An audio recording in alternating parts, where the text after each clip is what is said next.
আমার হাতে এটা হচ্ছে একটা কফি, মানে কফির একটা কৌটা আর কি। হ্যাঁ, খুবই ছোট।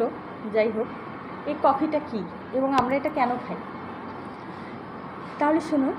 কফিটা হচ্ছে চেরি নামক এক ধরনের ফলের বীজ থেকে এটা উৎপাদন হয়। মূলত 70টা দেশে এর চাষ করা হয় বা এটা উৎপাদন করা হয়। তো এই চেরি নামক ফলের বীজটাকে আমরা বিভিন্নভাবে খেতে পারি। যেমন ধরো, চাইলে এটাকে ব্ল্যাক কফি বানিয়ে খেতে পারি, অর্থাৎ গরম পানির সাথে মিক্সড করে। এছাড়াও এটা স্বাদ বৃদ্ধির জন্য আমরা এতে মধু দিতে পারি, চিনি দিতে পারি, দুধ দিতে পারি। আবার চাইলে কিন্তু কফি মেডটাও মেশাতে পারি। তো যাই হোক, কফি হয়ে গেল, কিন্তু আমরা কেন কফি খাই?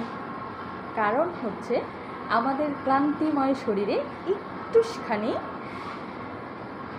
শক্তি ফেরাতে বা চাঙ্গা হতে আমরা কফি খাই।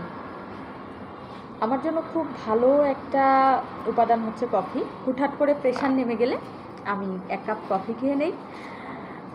যদি আপনার সঙ্গে কখনো দেখা হয়, আমাকে একটা কফি খাওয়াতে পারেন।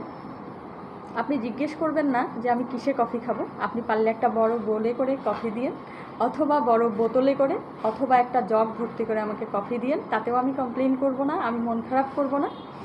তো এই কফি যে আমরা খাচ্ছি, এর তো কিছু উপকারিতা বা অপকারিতা আছে, তাই না? ঠিক আছে, বিভিন্ন গবেষণা থেকে সেগুলো নিয়ে আবারও আপনাদের মাঝে হাজির হব। তবে আজকে আর কথা বাড়াবো না। আজকে বেশ কিছুটা সময় কথা হয়ে গেছে অলরেডি। তো আজকের মতো এখানে বিদায় নিচ্ছি। Bye bye.